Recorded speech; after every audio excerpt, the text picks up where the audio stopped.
6 true, disturbing stories that changed lives forever. Good evening, everyone, and welcome back to another collection of true horror stories. I'm your host, and tonight I have 6 deeply unsettling accounts that were sent to me by listeners just like you. These are real experiences from real people, stories that forever changed the way they see the world around them. As always, I recommend listening with caution. Some of these experiences contain intense psychological elements and disturbing imagery. Now, dim those lights, adjust your headphones, and prepare yourself for a journey into the darkest corners of human experience. Before we begin, I want to remind you that all names and specific locations have been changed to protect the privacy of those who shared their stories. But I can assure you, every word you're about to hear is true. Let's begin. Story 1. The Third Floor Apartment. Submitted by Sarah from Portland, Oregon. I never believed in ghosts until I moved into that apartment on Burnside Street. It was the fall of 2019, and I had just landed my first job out of college working at a small marketing firm downtown. The pay wasn't great, but it was enough to afford a modest one-bedroom apartment in what the landlord described as a up-and-coming neighborhood. The building itself was constructed sometime in the 1920s, with high ceilings, original hardwood floors, and those old-fashioned radiators that clanged and hissed throughout the night. The landlord, Mr. Peterson, was a man in his 70s who had owned the building for over 30 years. During our initial walkthrough, I noticed he seemed unusually eager to get me to sign the lease, barely giving me time to properly inspect the unit. The apartment was on the 3rd floor, number 3B, and it had been vacant for almost 8 months before I moved in. When I asked Mr.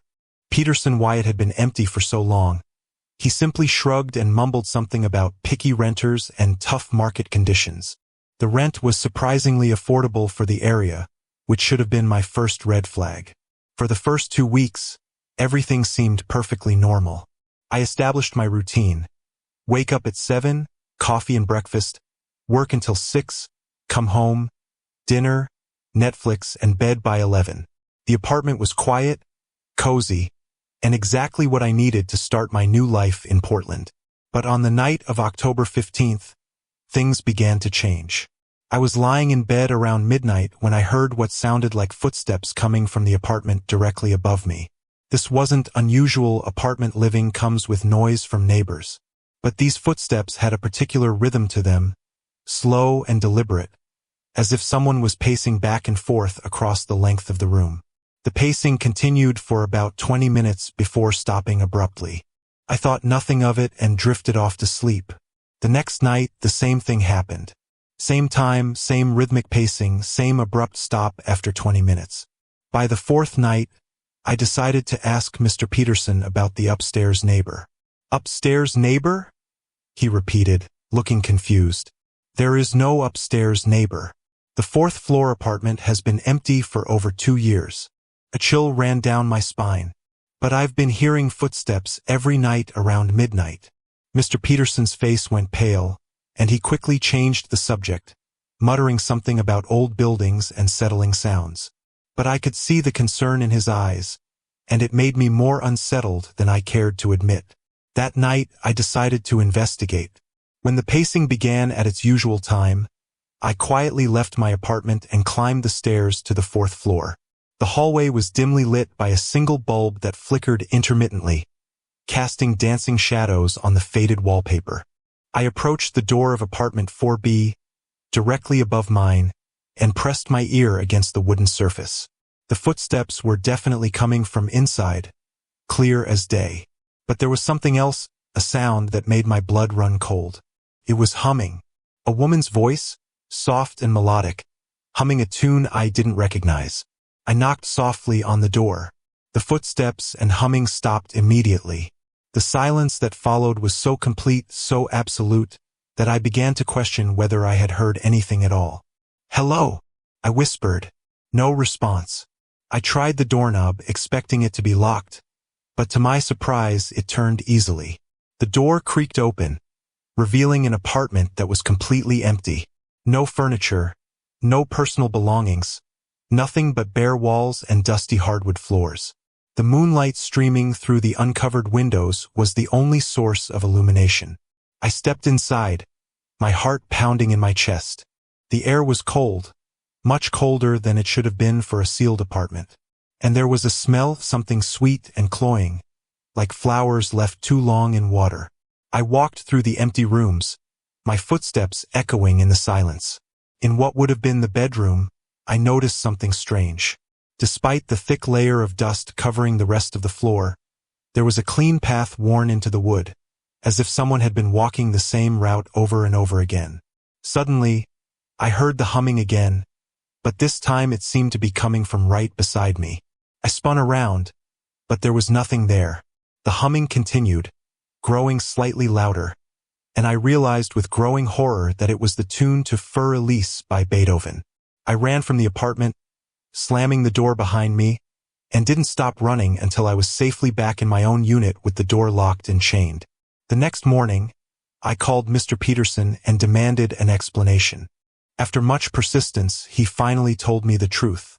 The previous tenant of my apartment had been a young woman named Jennifer Mills. She was a piano teacher who gave lessons out of her home. Jennifer was known for her sweet disposition and her love of classical music, particularly Beethoven. She had lived in 3B for nearly 5 years. One evening in February of 2018, Jennifer was found dead in her apartment by one of her students who had come for a lesson. She had suffered a massive heart attack while playing piano. She was only 28 years old. But here's the disturbing part. Jennifer had always dreamed of moving to the 4th-floor apartment.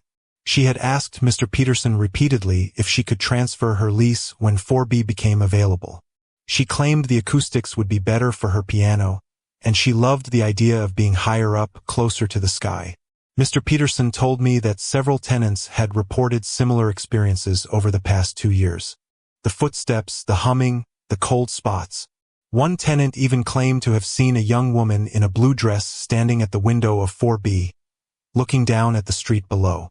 I stayed in that apartment for another month, but the experiences only intensified. The pacing became more frequent, sometimes lasting for hours. I began to hear piano music drifting down from above, always classical pieces, always perfectly played. And occasionally, very late at night, I would hear a woman's voice calling out softly, "Is anyone there? I'm ready for my lesson now." I moved out at the end of November. Mr. Peterson didn't argue about breaking my lease early, and he even returned my security deposit without question. As I was loading my belongings into the moving truck, I looked up at the 4th-floor window one last time. There, silhouetted against the glass, was the unmistakable figure of a woman in a blue dress. She raised her hand and waved at me, and I swear I could see her smiling.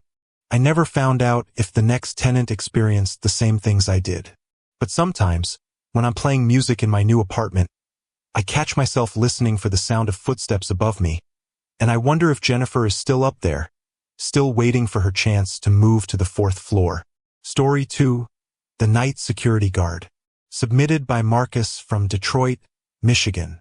I worked as a security guard at St. Mary's Hospital for 4 years, from 2016 to 2020. It was the graveyard shift, 11 p.m. to 7 a.m., and while the pay was decent, the job came with challenges that had nothing to do with security protocols or emergency procedures. St. Mary's was built in 1952 and had that institutional feel that old hospitals tend to have.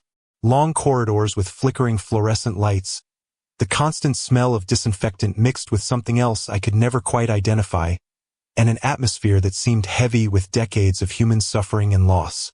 My duties were straightforward. Patrol the floors every 2 hours, monitor the security cameras, check the emergency exits, and ensure that only authorized personnel were in the building after visiting hours. Simple enough, but there was one floor that always made me uncomfortable, the 7th floor, which housed the terminal care unit. The 7th floor had a different feel than the rest of the hospital. The air was always several degrees cooler, and there was a silence there that seemed almost oppressive. Even my footsteps sounded muted, as if the very walls were absorbing sound. During my first few months on the job, I attributed the strange atmosphere to the nature of the ward. After all, it was where people came to spend their final days. It made sense that the mood would be somber. But as time went on, I began to notice things that couldn't be easily explained. It started with the elevators. Multiple times per week, I would see one of the elevators stop at the 7th floor in the middle of the night, despite no one calling for it.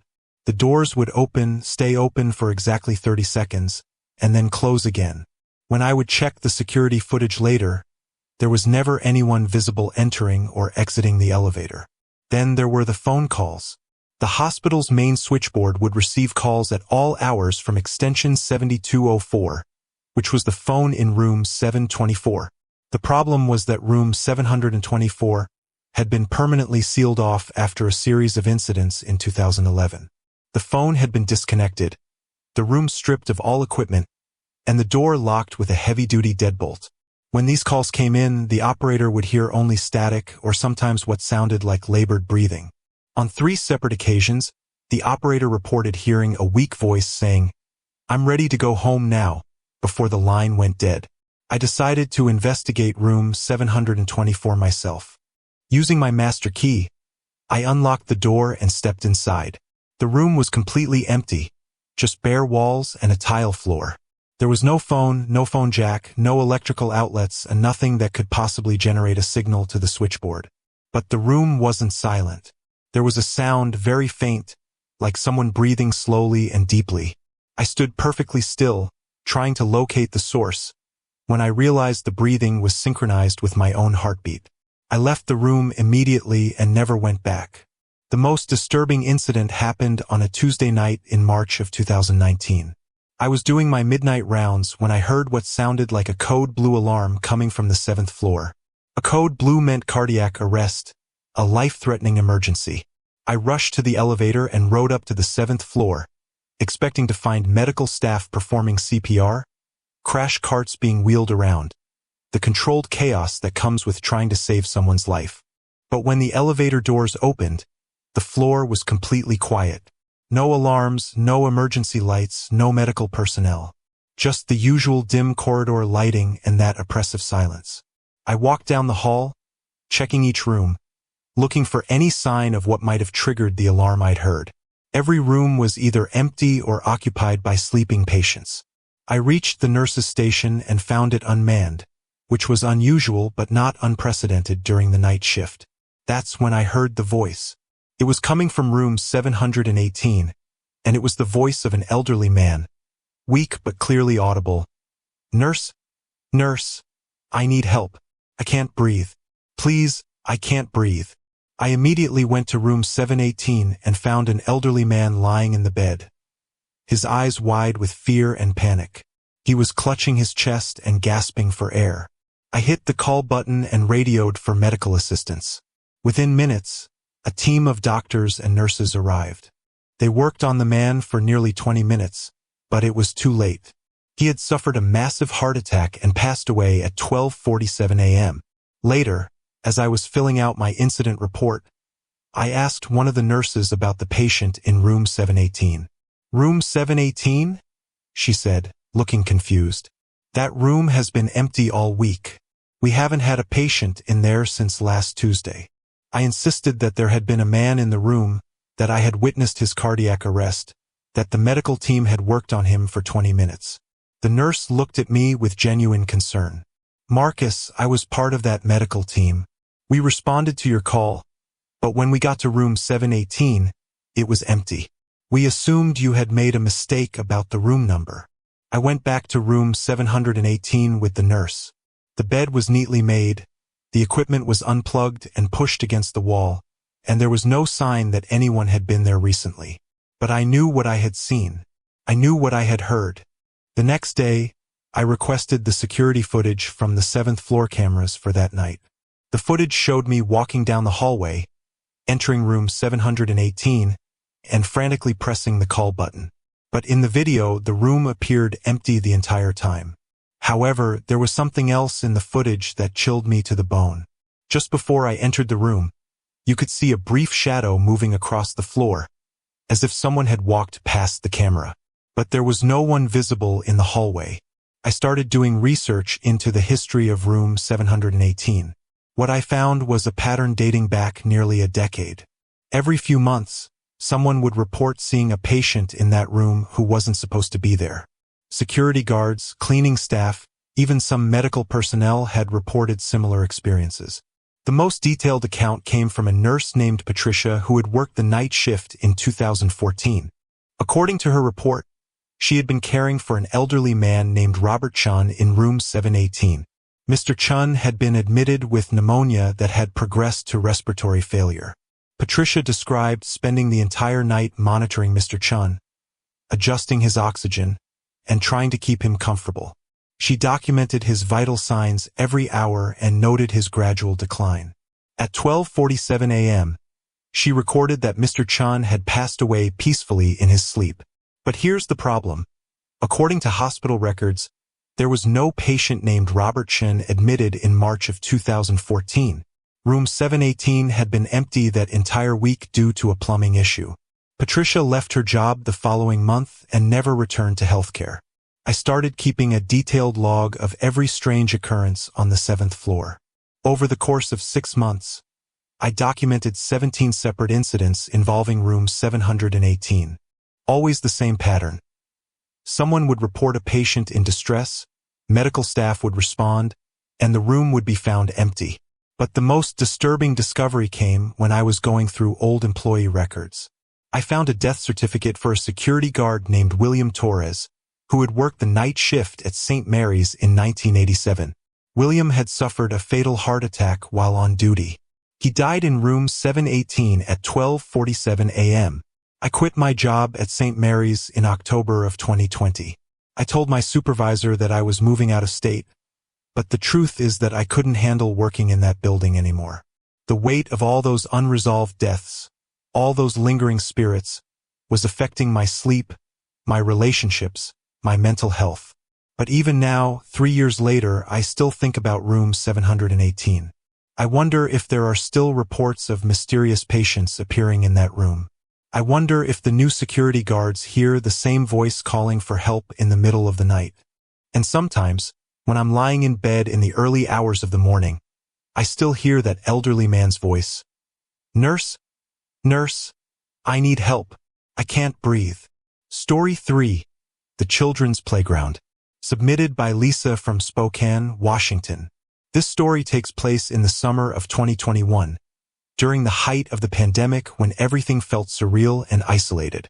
I had just moved to Spokane with my 6-year-old daughter Emma after my divorce was finalized. It was a fresh start for both of us, a chance to build a new life away from the painful memories of my failed marriage. We rented a small house in the peaceful Valley neighborhood, a quiet residential area with tree-lined streets and well-maintained homes. The house came with a decent-sized backyard, but what really sold me on the property was the playground just 2 blocks away. Emma had been through enough upheaval, and I wanted her to have somewhere fun and safe to play while we adjusted to our new surroundings. Riverfront Park Playground was a beautiful facility, recently renovated with modern equipment, rubberized surfaces, and plenty of shade from mature oak trees.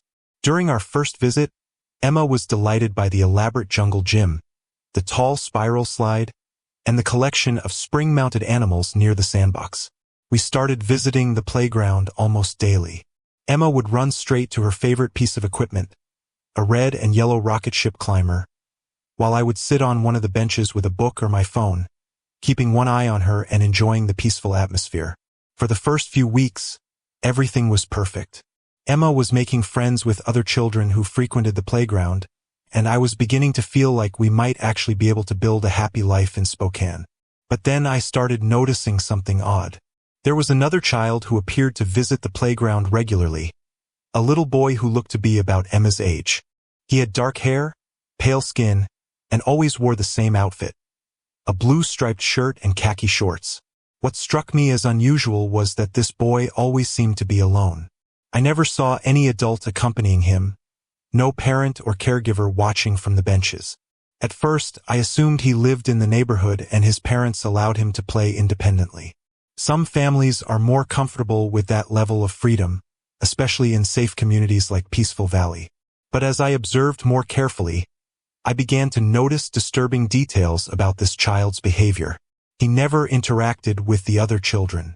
While Emma and her new friends would chase each other around the equipment, laughing and playing elaborate games of tag or hide and seek.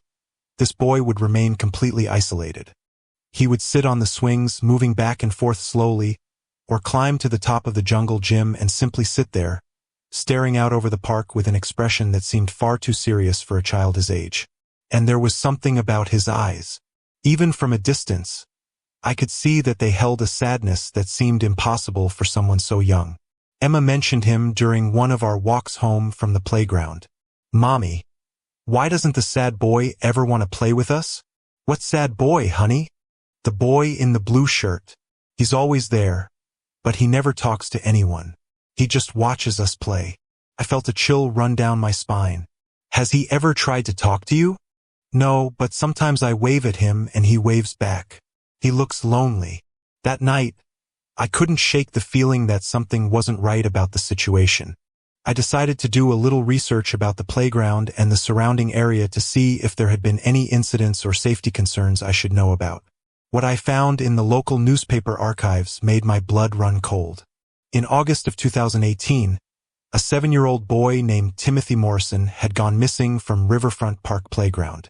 According to the news reports, Timothy had been playing with his older sister while their mother sat on a nearby bench. When his sister went down the slide and looked around for Timothy, he was nowhere to be found. A massive search was launched involving local police, volunteer search teams, and even FBI investigators. The entire community came together to look for Timothy, posting flyers, organizing search parties, and holding candlelight vigils. Timothy's body was found 6 days later in the Spokane River, approximately 2 miles downstream from the playground. The cause of death was ruled accidental drowning, though investigators never determined exactly how Timothy had ended up in the water. I stared at the photograph accompanying the news article, and my heart nearly stopped. The missing boy in the picture was wearing a blue striped shirt and khaki shorts. He had dark hair and pale skin. He looked exactly like the child Emma and I had been seeing at the playground. The next day, I questioned Emma more thoroughly about her interactions with the boy.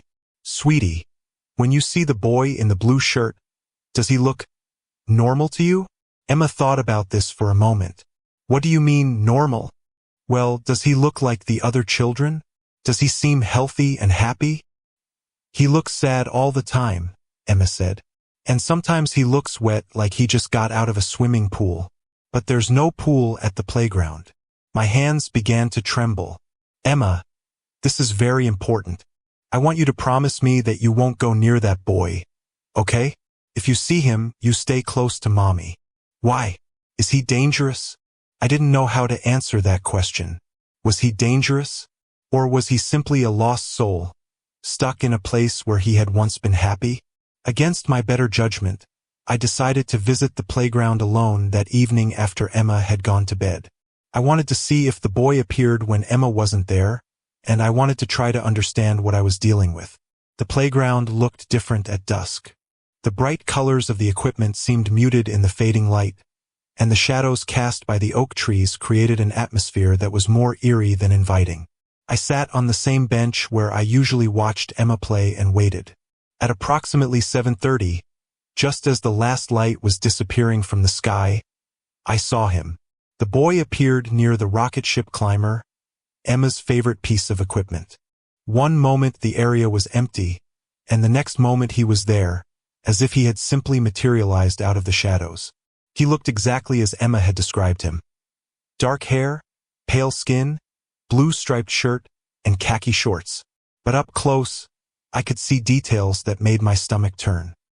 His clothes were soaking wet, as if he had just been pulled from the river. Water dripped from his hair and formed small puddles on the rubberized playground surface. His skin had a bluish tint that was distinctly unnatural. But the most disturbing thing was his eyes. They were fixed directly on me, and they held an expression of such profound sadness and longing that I felt tears beginning to form in my own eyes. We stared at each other for what felt like hours but was probably only a few minutes. I wanted to speak, to ask him what he needed, to find some way to help him find peace. But I was paralyzed by a combination of fear and overwhelming sadness. Finally, the boy raised his hand and waved at me, just as Emma had described. It was a slow, deliberate gesture, almost formal in its politeness. I found myself waving back.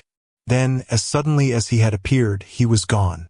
I sat on that bench for another hour, crying for a child I had never met, for a family that had lost their son, for the unfairness of death taking someone so young. When I got home, I spent the rest of the night researching Timothy Morrison and his family. I learned that his parents had divorced 2 years after his death, unable to cope with the grief and blame that had consumed their marriage. His sister, who was 9 at the time of his disappearance, had required years of therapy to deal with the guilt she felt for not watching him more carefully. The family had moved away from Spokane shortly after the divorce, unable to bear living in the same city where they had lost Timothy. I also discovered that there had been other reports over the years of people seeing a young boy at Riverfront Park playground, always matching Timothy's description, always wearing the same clothes he had worn on the day he disappeared. Most of these reports came from parents who brought their children to play, just as I had been doing with Emma. I made the difficult decision to stop taking Emma to that playground. When she asked why, I told her that we were going to start exploring other parks in the city, that it would be more fun to have variety in our outdoor adventures. But Emma was perceptive, and she knew something was wrong. "Are we not going back because of the sad boy?" she asked one day. "What makes you think that? He seemed like he really wanted to play with someone. Maybe he just needs a friend." The innocence and kindness in Emma's words broke my heart. She was right, of course. Timothy Morrison did need a friend. But he needed the kind of help that only comes from moving on to whatever comes after this life. I decided to return to the playground one more time, alone, to see if I could find some way to help Timothy find peace. This time, I brought something with me. A small wooden boat that I had carved from a piece of driftwood I found along the riverbank. It wasn't much, but it seemed like an appropriate gift for a child who had been lost to the water. Timothy appeared just as he had before, near the rocket ship climber, soaking wet and radiating sadness. I approached him slowly, holding out the wooden boat. "Timothy," I said softly, "I made this for you." He looked at the boat, then back at my face. For the first time, his expression changed. The sadness was still there, but there was something else too, surprise, and perhaps even a flicker of joy. He reached out to take the boat, and for a moment, his fingers touched mine. They were ice cold and felt more like water than solid flesh. "Thank you," he whispered, and his voice sounded like wind moving through leaves. "Timothy, your family misses you very much," I continued. "But they want you to be happy. They want you to be at peace." He nodded slowly, clutching the wooden boat to his chest. "I don't know how to leave," he said. "Maybe you don't have to leave. Maybe you just have to stop trying to stay." He looked at me with those impossibly sad eyes, and I could see that he was trying to understand. "Will you tell my sister that I'm okay? That it wasn't her fault?" I promised him that I would find a way to get that message to his sister. Timothy smiled then, the first smile I had ever seen on his face. It transformed his entire appearance, making him look like the happy, carefree child he should have been. "I can go now," he said, and with those words he began to fade. The sadness in his eyes was replaced by something that looked like relief, like the peace that had eluded him for so long. In seconds he was gone, leaving only the wooden boat lying on the playground surface. I kept my promise to Timothy. It took several months of research and some help from a private investigator, but I was eventually able to locate his sister, who was now a teenager living in Seattle with her mother.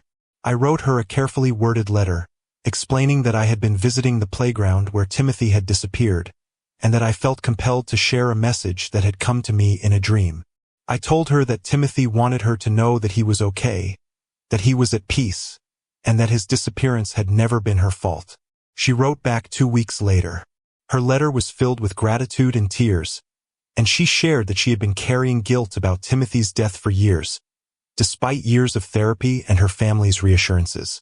She said that my letter had given her a sense of closure that she never thought she would find. Emma and I never returned to Riverfront Park Playground, but I drive by it occasionally when I'm in that part of town. The playground is always full of children playing and laughing, their parents watching from the benches with books and coffee cups. It looks exactly like the happy, safe place it was always meant to be. And I never see a sad boy in a blue striped shirt watching from the shadows. Story 4. The Night Shift Nurse. Submitted by Rebecca from Phoenix, Arizona. I've been a registered nurse for 15 years, and I've worked in some challenging environments.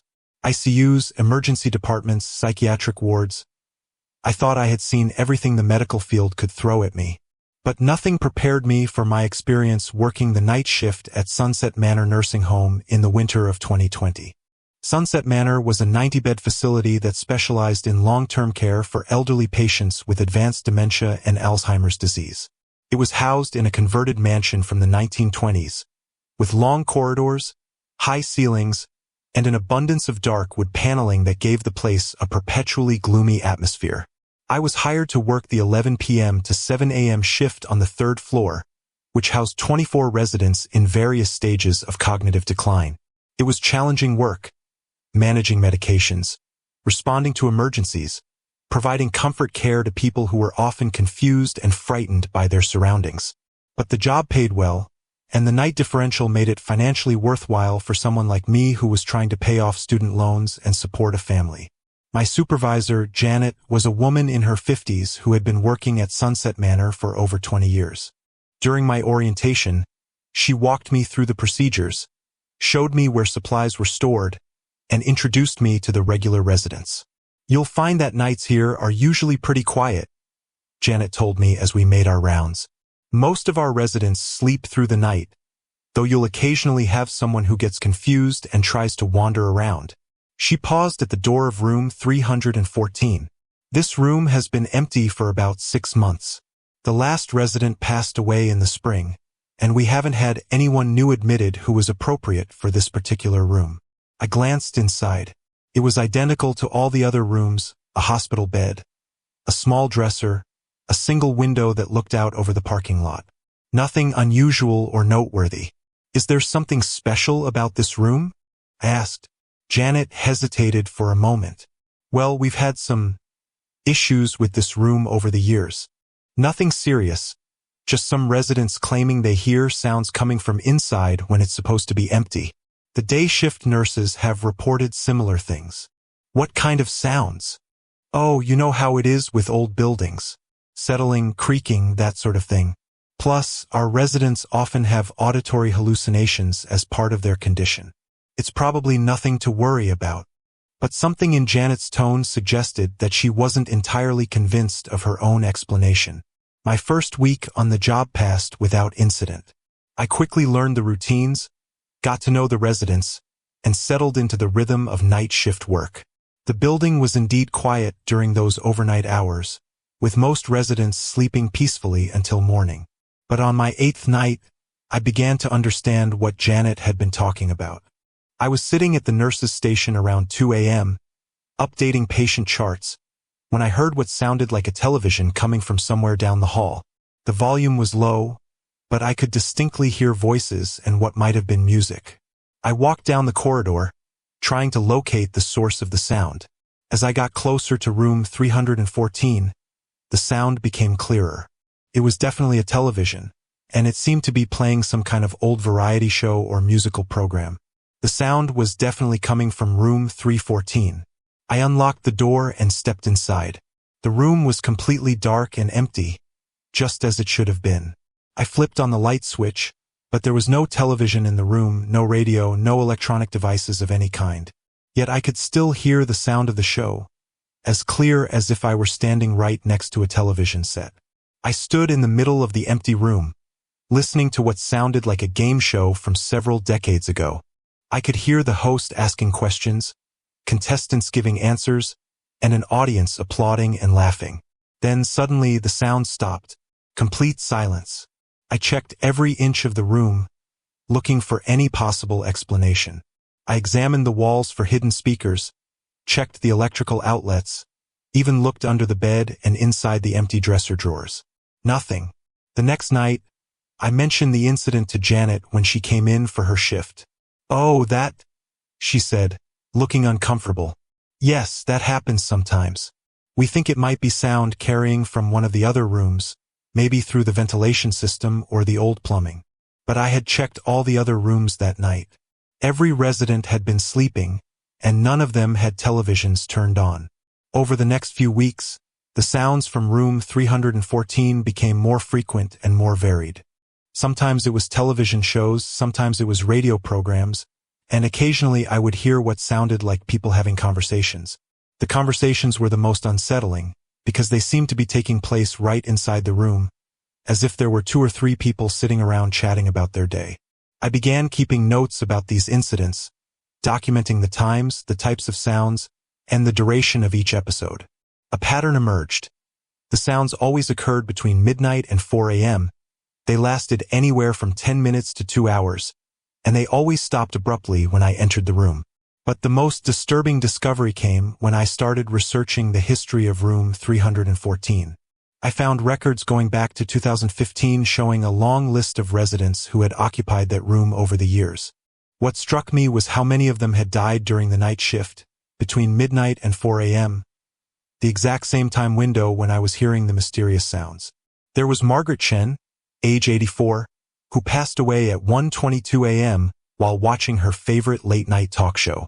Harold Williams, age 79, who died at 3:15 a.m. while listening to old radio dramas on his bedside radio. Dorothy Martinez, age 81, who passed away at 2:45 a.m. while having what nurses described as an animated conversation with her late husband. In total, I found records of 12 residents who had died in room 314 over a 5-year period, all during the overnight hours, all while engaged in some form of entertainment or social activity. I began to suspect that what I was hearing weren't random sounds or building-settling noises. I was hearing the echo of the final hours of people who had spent their last moments in that room, doing the things that brought them comfort and joy. To test my theory, I decided to spend an entire night in room 314, documenting everything I heard and trying to identify specific programs or conversations. I set up a chair in the corner of the room and waited. At 1:22 a.m. exactly, I began to hear the sound of a television. It was tuned to what sounded like The Tonight Show, complete with the host's monologue and the audience's laughter. I could even hear the distinctive sound of the studio band playing between segments. The show played for exactly 23 minutes before fading away. At 2:45 a.m., I heard voices having a conversation. It was a woman's voice, speaking in Spanish, and she seemed to be talking to someone who wasn't responding. Based on the one-sided nature of the conversation and the affectionate tone, it sounded like she was talking to a spouse or family member. "¿Recuerdas cuando fuimos a bailar por primera vez?" I heard her say. "Do you remember when we went dancing for the first time? Eras tan tímido pero tan guapo. You were so shy but so handsome." She continued talking for over an hour, sharing memories and expressing love for someone who was clearly no longer there to answer back. At 3:15 a.m., I heard the unmistakable sound of an old radio drama. There were sound effects, dramatic music, and actors delivering dialogue in the theatrical style of 1940s radio shows. I recognized it as an episode of The Shadow, a popular mystery series from that era. Each of these sounds corresponded exactly to the times of death I had found in the medical records. But the most chilling moment came at 4:47 a.m., when I heard something that wasn't in any of the records I had reviewed. It was the sound of medical equipment, the rhythmic beeping of a heart monitor, the whoosh of a ventilator, the soft chatter of nurses discussing medication dosages. I realized I was hearing the sounds of someone dying, right there in that room at that very moment. The medical sounds continued for nearly 20 minutes before finally stopping with the long, continuous tone that indicates a flatlined heart monitor. Then silence. I left room 314 that night with a profound sense of sadness and a deeper understanding of what I had been experiencing. These weren't random sounds or building noises. They were the final moments of people's lives, playing out over and over again in the space where they had died. The next morning, I approached Janet with my findings and asked if she knew anything about the history of unexplained deaths in room 314. Janet looked at me for a long moment before sighing deeply. "Rebecca, I've been working here for 20 years, and I've seen a lot of things that I can't explain. Room 314 has always been different. We've had more deaths in that room than in any other room in the facility, and they all seem to happen during the overnight hours. Have other nurses reported hearing these sounds? Every night shift nurse who's worked this floor has heard them. Some quit after just a few weeks.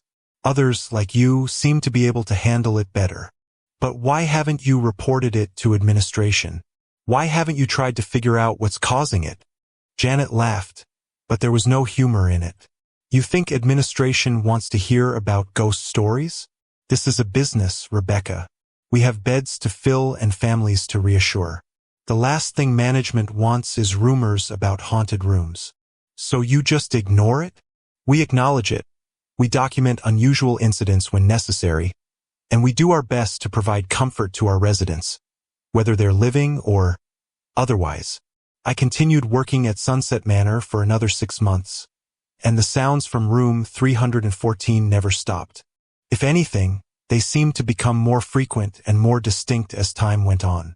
I began to think of the room not as haunted, but as a place where people's final moments were somehow preserved, playing out eternally in the space where they had experienced their last conscious thoughts.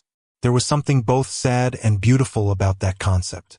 These people had died alone, in the middle of the night, with only the comfort of their favorite television shows, radio programs, and memories of loved ones to ease their passage from this world to whatever comes next. In a strange way, I felt honored to be a witness to these final moments, even if they were just echoes of experiences that had happened months or years earlier. But the experience that finally convinced me to leave Sunset Manor happened on a cold February night, during one of the worst snowstorms Phoenix had seen in decades. The power had gone out around midnight, and we were running on emergency generators that provided limited lighting and basic life support systems. The heating system was offline, and the building was becoming uncomfortably cold. I was making rounds with a flashlight, checking on residents and making sure everyone was warm enough, when I heard something from room 314 that I had never heard before. It was the sound of multiple people talking at once, as if there were a dozen or more individuals all having separate conversations in the same space. The volume was louder than I had ever heard before, and the voices seemed more distinct and immediate. I approached the door of room 314 with my flashlight and listened carefully. Among the mixture of voices, I could identify several different languages: English, Spanish, what sounded like Italian, and something that might have been Chinese or another Asian language. But what made my blood run cold was the realization that these weren't recordings or echoes of past events. These voices were responding to each other, having real-time conversations. "Is someone there?" I heard a woman's voice ask in English. "I think so," replied a man's voice. "There's been someone listening to us for months now." "The nurse," said another voice. "She's the one who sits in the chair and writes things down.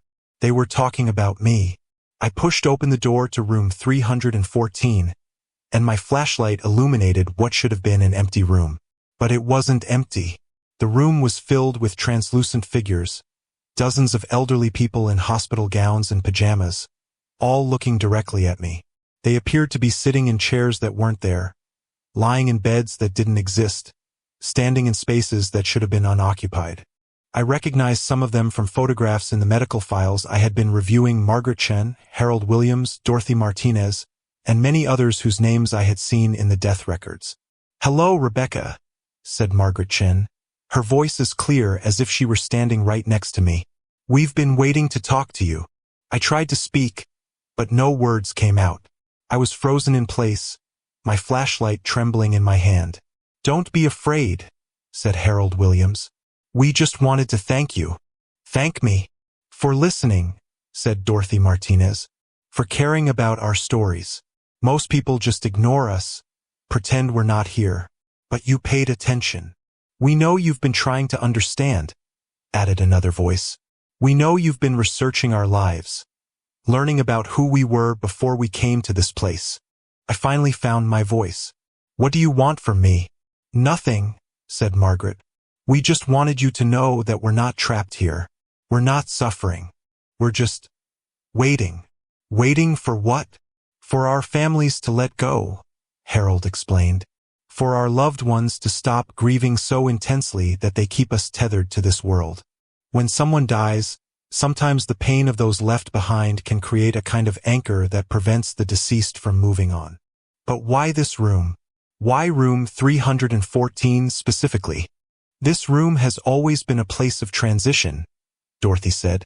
Even before this building became a nursing home, when it was still a private residence, people passed away in this space. It's become a way station, a place where souls gather while they wait for permission to continue their journey. The conversation continued for nearly an hour.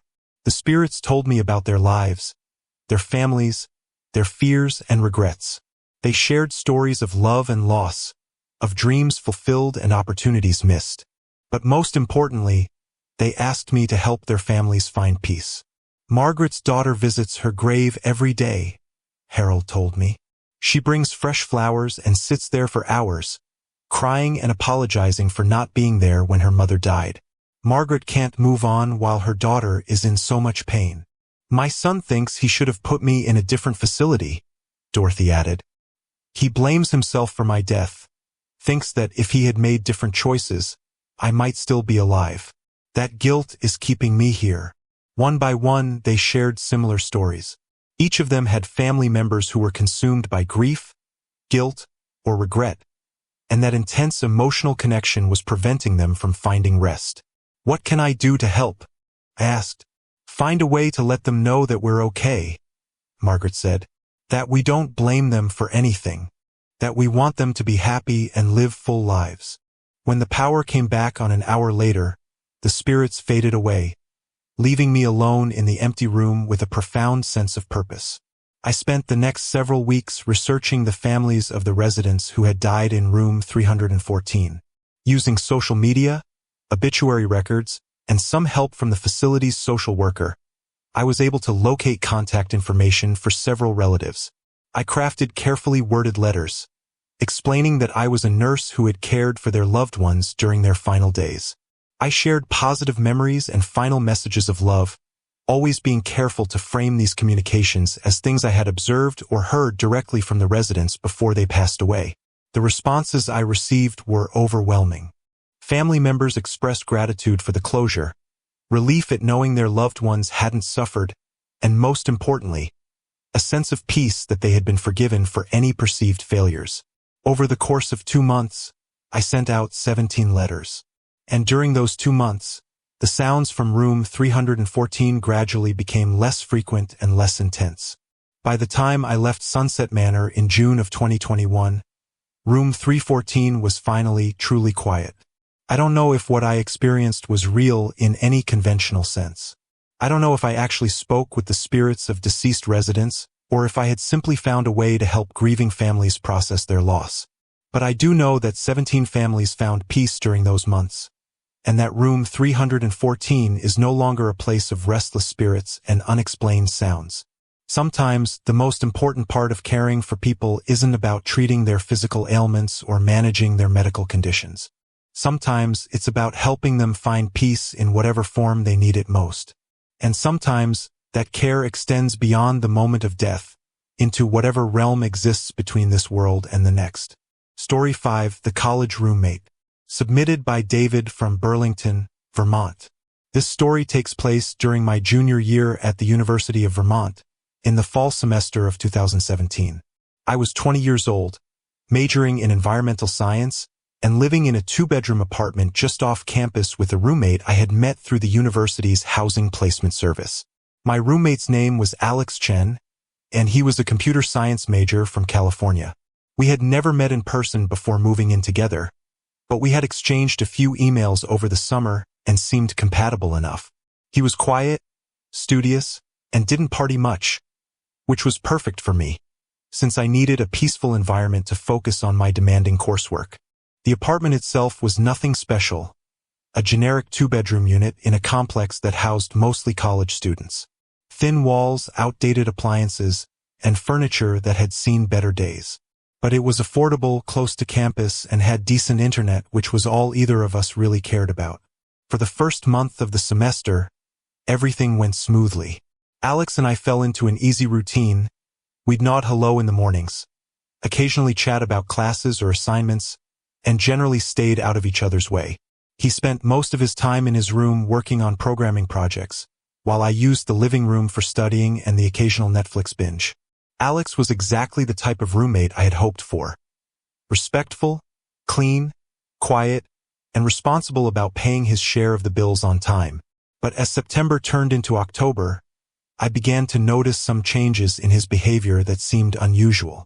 The first thing I noticed was his sleep schedule. Alex had always been a bit of a night owl, often working on coding projects until well after midnight. But suddenly, he seemed to be staying up all night and sleeping most of the day. I would hear him moving around his room at 2, 3, 4 in the morning, typing on his keyboard, talking on the phone in hushed tones, occasionally pacing back and forth across his floor. Then, around sunrise, everything would go quiet, and he would sleep until mid-afternoon. Initially, I assumed he was just dealing with a particularly challenging project or maybe struggling with insomnia. College students are notorious for having irregular sleep patterns, and I didn't think much of it. But then I started noticing other things. Alex had always been thin, but he seemed to be losing weight rapidly. When I did see him during his brief appearances in the kitchen or living room, his clothes hung loosely on his frame, and his face looked gaunt and hollow. His personal hygiene also seemed to be deteriorating. His hair was often unwashed and unkempt, and he had a smell about him, not quite body odor, but something stale and unpleasant. Most concerning of all were the phone conversations I would overhear late at night. Alex's voice would carry through the thin walls, and while I couldn't make out specific words, the tone was always agitated, sometimes angry, occasionally pleading. Who was he talking to at 3 in the morning? And why did these conversations seem to go on for hours? I debated whether to say something to him about my concerns. We weren't close friends, just roommates sharing a living space, and I didn't want to overstep boundaries or come across as nosy. But the situation came to a head on a Thursday night in late October. I was in my room studying for a midterm exam when I heard Alex's voice through the wall. But this time it wasn't muffled or indistinct. He was shouting, and I could hear every word clearly. "I can't do this anymore," he was yelling. "You're asking too much. I have a life here. I have responsibilities." There was a pause, as if he were listening to someone respond. Then his voice became even more desperate. "No, no, no. That wasn't part of the deal. You said it would just be for a few weeks." Another pause. "I don't care what happens to me. I'm done. Find someone else." Then I heard what sounded like his phone being thrown against the wall, followed by sobbing. I sat in my room for several minutes, unsure what to do. Clearly, Alex was going through some kind of personal crisis, but I didn't know him well enough to feel comfortable intervening. After about 20 minutes, I heard his door open and the sound of footsteps moving toward the kitchen. I decided this might be a good opportunity to check on him casually, maybe offer to make some coffee or just provide a friendly ear if he needed to talk. I found Alex standing at the kitchen counter, staring blankly at the microwave. Up close, he looked even worse than I had realized. His skin was pale and clammy, his eyes were bloodshot with dark circles underneath, and his hands were visibly trembling. "Hey man," I said softly. "Everything okay?" He turned to look at me, and for a moment, I didn't recognize the person standing in front of me. This wasn't the quiet, studious Alex I had been living with for 2 months. This was someone who looked haunted, desperate, and completely exhausted. "David," he said, and his voice was hoarse and strained. "I need to tell you something, but you're not going to believe me." "Try me," I said. Alex looked around the kitchen nervously, as if he were worried someone might be listening. "Can we sit down? This is going to sound insane." We sat at our small dining table, and Alex began to tell me a story that was unlike anything I had ever heard before. "Do you remember when I first moved in? How I mentioned that I was working on some independent programming projects?" I nodded. Alex had briefly mentioned that he was developing some kind of software application, though he had never gone into detail about what it was. "Well, it wasn't exactly an independent project. I was working for someone, A guy I met online who offered to pay me a lot of money to develop a very specific type of program. What kind of program? Alex hesitated, then took a deep breath. It was designed to monitor people's online activity without their knowledge. Not just their browsing history or social media activity, but everything: emails, text messages, location data, even accessing their cameras and microphones remotely. I felt a chill run down my spine. Alex, that sounds like spyware. That's illegal. I know, he said, his voice barely above a whisper. But the guy was offering me $50,000 for 6 months of work. That's more money than I've ever seen in my life. I thought I could just create the program, collect the payment, and move on with my life. But it didn't work out that way? No, it got complicated. Fast. Alex went on to explain that the person who had hired him, someone who went by the online handle Watchtower, had initially presented the project as a legitimate security application that would help parents monitor their children's online activity. But as Alex developed the software, Watchtower began requesting features that made it clear the program was intended for much more invasive and potentially illegal surveillance. He wanted the ability to activate cameras and microphones remotely without any visible indication that they were recording. He wanted access to encrypted messaging apps. He wanted the program to be completely undetectable by standard antivirus software. Did you try to back out? I tried. But that's when things got really scary. Alex explained that when he had attempted to end the arrangement, Watchtower had revealed that he knew far more about Alex's personal life than should have been possible. He knew where I lived, where I went to school, what classes I was taking. He knew my parents' names and address in California. He even knew about you. He described our apartment layout perfectly, down to the color of the couch in our living room. How could he know all that? I think he was already using an earlier version of the software to spy on me. Maybe he had installed it on my computer somehow, or maybe he had access to my webcam and had been watching me for months. The late-night phone calls, Alex explained, were Watchtower pressuring him to continue working on the project despite Alex's growing concerns about the legal and ethical implications. He's been threatening me, Alex said. He says if I don't complete the project, he'll release personal information about me and my family online.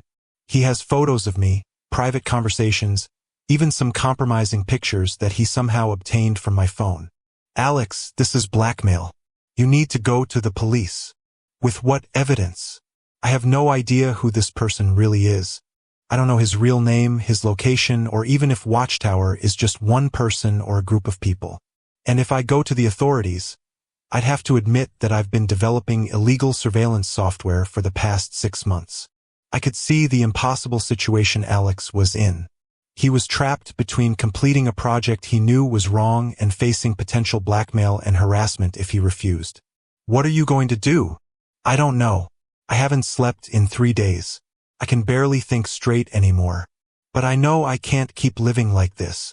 We talked for another hour and I tried to convince Alex that he needed to seek help, either from the police, from the university's counseling services, or from a lawyer who specialized in cybercrime. But Alex was terrified that going public would only make his situation worse. The next morning, Alex was gone. I woke up around 8 a.m. and noticed that his bedroom door was open, which was unusual. When I looked inside, the room was completely empty.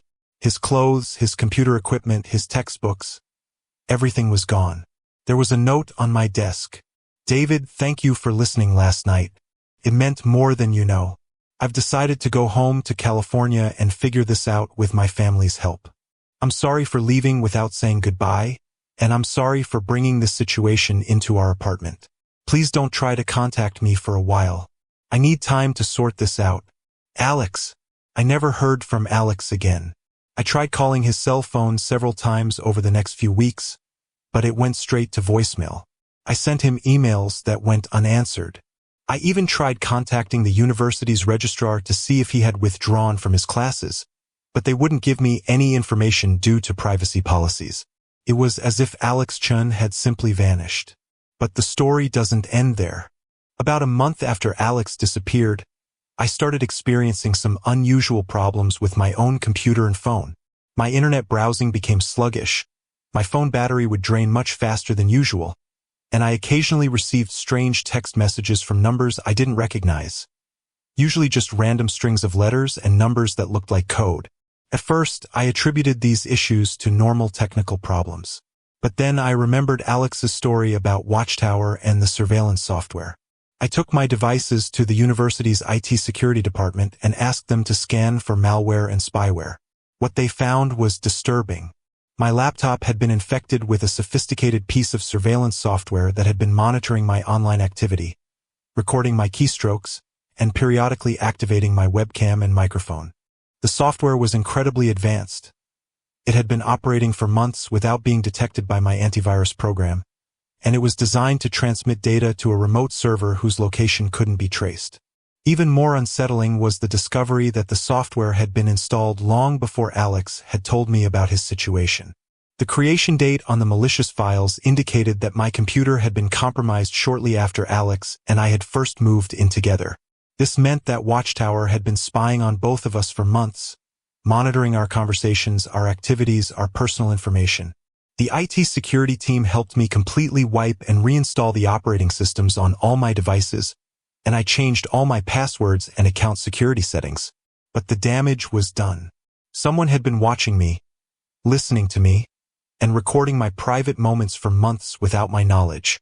I filed a report with the campus police and the local FBI field office, but without more information about Watchtower's identity or location, there wasn't much they could do.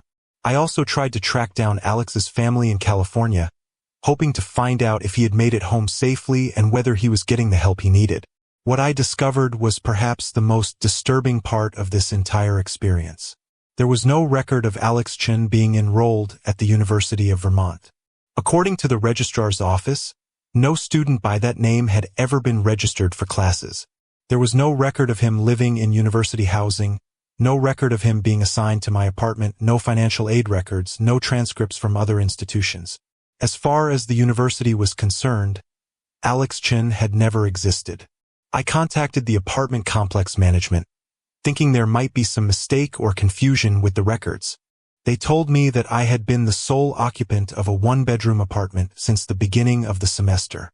According to their records, I had never had a roommate, and I had been paying the full rent myself each month. But I knew that wasn't true. I had clear memories of sharing the space with Alex, of our conversations, of splitting utility bills and grocery shopping. I had copies of text messages we had exchanged, photos of us together at the apartment, even video footage from my phone that showed Alex in our shared living space. But when I tried to access these files, they were gone. Every photo, every text message, every piece of evidence that Alex Chen had ever existed had been deleted from my devices. I began to question my own sanity. Had I imagined the entire experience? Was Alex Chen a figment of my imagination, a manifestation of stress or mental illness? But then I remembered the surveillance software that had been found on my computer. That was real, documented evidence that someone had been monitoring me. I started to piece together a terrifying possibility.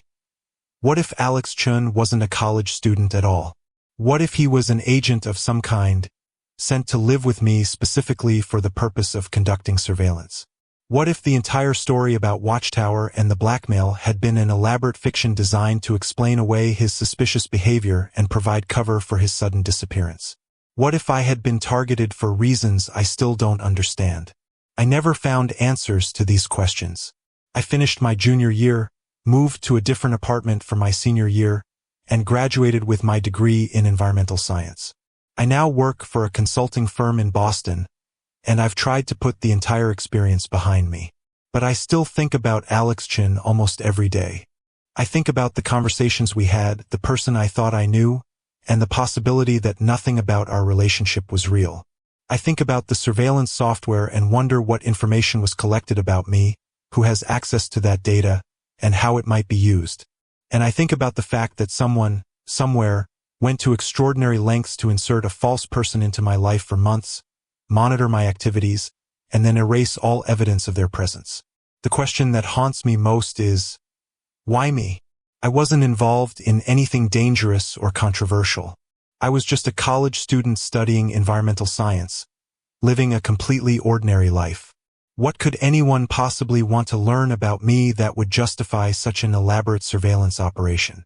I may never know the answer to that question, but I do know that my experience has fundamentally changed how I think about privacy, technology, and the people we allow into our lives.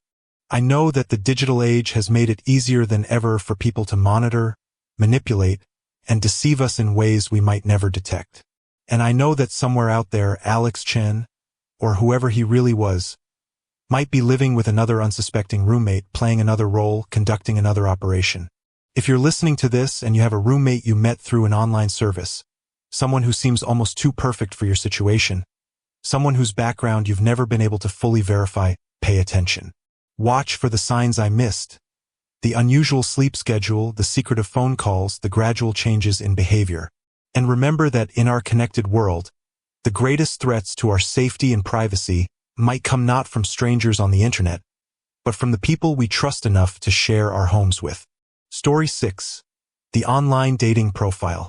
Submitted by Jennifer from Austin, Texas.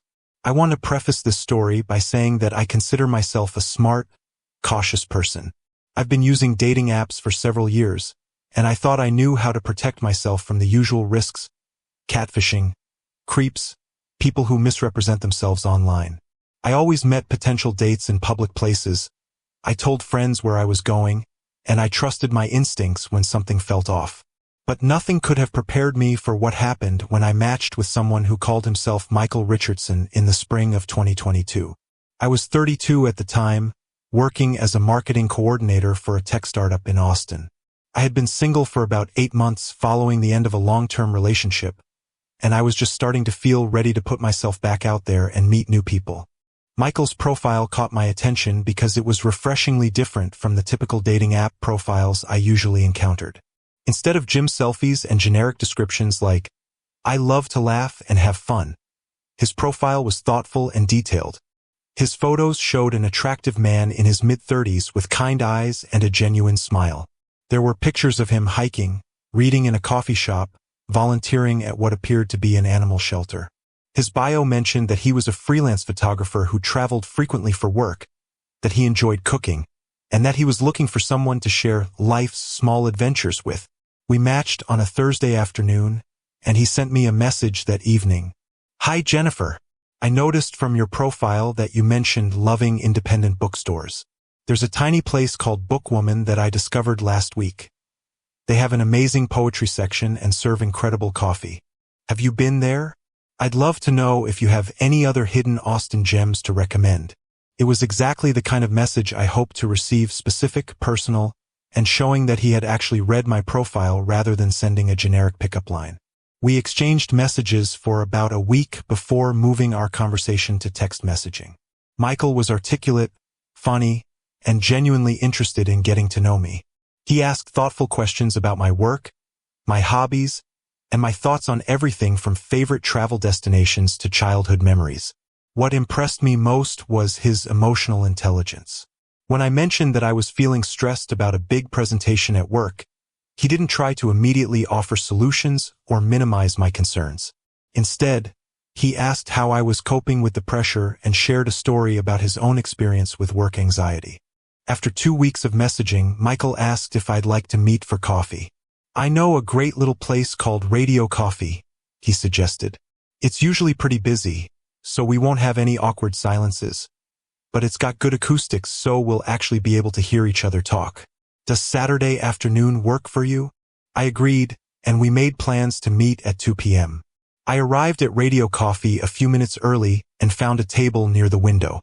At exactly 2 o'clock, I saw Michael walk through the door, and I was relieved to see that he looked exactly like his photos. No surprises or deceptions. He spotted me immediately and walked over with a warm smile. "Jennifer, you look even more beautiful than your pictures." We spent over 3 hours at that coffee shop, and the conversation flowed effortlessly. Michael was charming, attentive, and had a way of making me feel like I was the most interesting person he had ever met. He told me about his work as a freelance photographer, showing me some stunning landscape photos on his phone from recent trips to Colorado and Utah. He talked about his passion for cooking and his goal of visiting every food truck in Austin. He asked me about my marketing work and seemed genuinely fascinated by the campaigns I had worked on. By the end of our first date, I was already looking forward to seeing him again. Over the next 2 months, Michael and I went on 8 more dates. We tried new restaurants, attended a live music show, went hiking at Zilker Park, and even took a day trip to San Antonio. Each date was better than the last. Michael was attentive without being clingy, interesting without being pretentious, and affectionate without being pushy. He seemed to anticipate exactly what I needed and wanted, almost as if he could read my mind. When I mentioned that I was feeling overwhelmed at work, he surprised me with a care package containing my favorite tea, some homemade cookies, and a book of poetry by Mary Oliver, who he somehow knew was my favorite poet. When I casually mentioned that I had never been to the Austin City Limits Music Festival, he showed up the next day with 2 tickets he had managed to acquire through a photographer friend who was working the event. When I told him about my childhood dog, a golden retriever named Buster who had died when I was in high school, he sent me a photo the next day of a golden retriever he had encountered during a photography session, along with a message saying, "This guy reminded me of Buster. I bet he was the best dog ever." It was romantic, thoughtful, and exactly what I had always hoped to find in a relationship. But looking back, I realized that Michael's perfection should have been a red flag. The first sign that something might be wrong came during our 7th date, when we went to see a movie at the Alamo Drafthouse. During the previews, Michael excused himself to use the restroom. While he was gone, I noticed that he had left his phone on the table, and the screen lit up with a text message notification. I wasn't intentionally trying to read his private messages, but the preview of the text was visible on the lock screen. Subject number 47 is responding well to emotional manipulation techniques. Recommend proceeding to phase 3 of operational timeline. I stared at the message, trying to make sense of what I was reading. Subject number 47? Operational timeline? Michael returned to his seat just as I was processing what I had seen. "Everything okay?" he asked, noticing my confused expression. "Yeah, just, someone texted you while you were gone," I said, pointing to his phone. He picked up the device and glanced at the screen. For just a moment, I saw something flash across his face, surprise, or maybe concern, but it was gone so quickly that I wondered if I had imagined it. "Oh, that's just work stuff," he said dismissively. "I'm working on a corporate photography project, and the client likes to use very formal language in their communications. You know how business types can be." His explanation seemed reasonable, and I decided not to think too much about it. But I couldn't shake the feeling that the message hadn't sounded like typical corporate communication. Over the next few days, I found myself paying closer attention to Michael's behavior, looking for other signs that something might be off. What I noticed was subtle but disturbing. Michael had an uncanny ability to know things about me that I didn't remember telling him. He would reference conversations with my coworkers that I was certain I had never mentioned to him. He would bring up childhood memories that I had only shared with very close friends or family members. When I asked him how he knew these details, he would always have a plausible explanation. "You mentioned that when we were talking about your college experience. I think you told me that story when we went hiking last weekend. Didn't you say something about that during our first coffee date?" But I was becoming increasingly certain that these conversations had never happened. The breaking point came during our 9th date, which took place at my apartment. I had invited Michael over for dinner, planning to cook the pasta dish he had mentioned loving during one of our early conversations. As I was preparing the meal, Michael was looking at the books on my living room shelf. "Oh, you have a copy of The Bell Jar," he said. "That's the book that got you interested in studying psychology in college, right?" I froze. I had studied marketing in college, not psychology. And while I did own a copy of The Bell Jar, it wasn't a book that had influenced any major life decisions.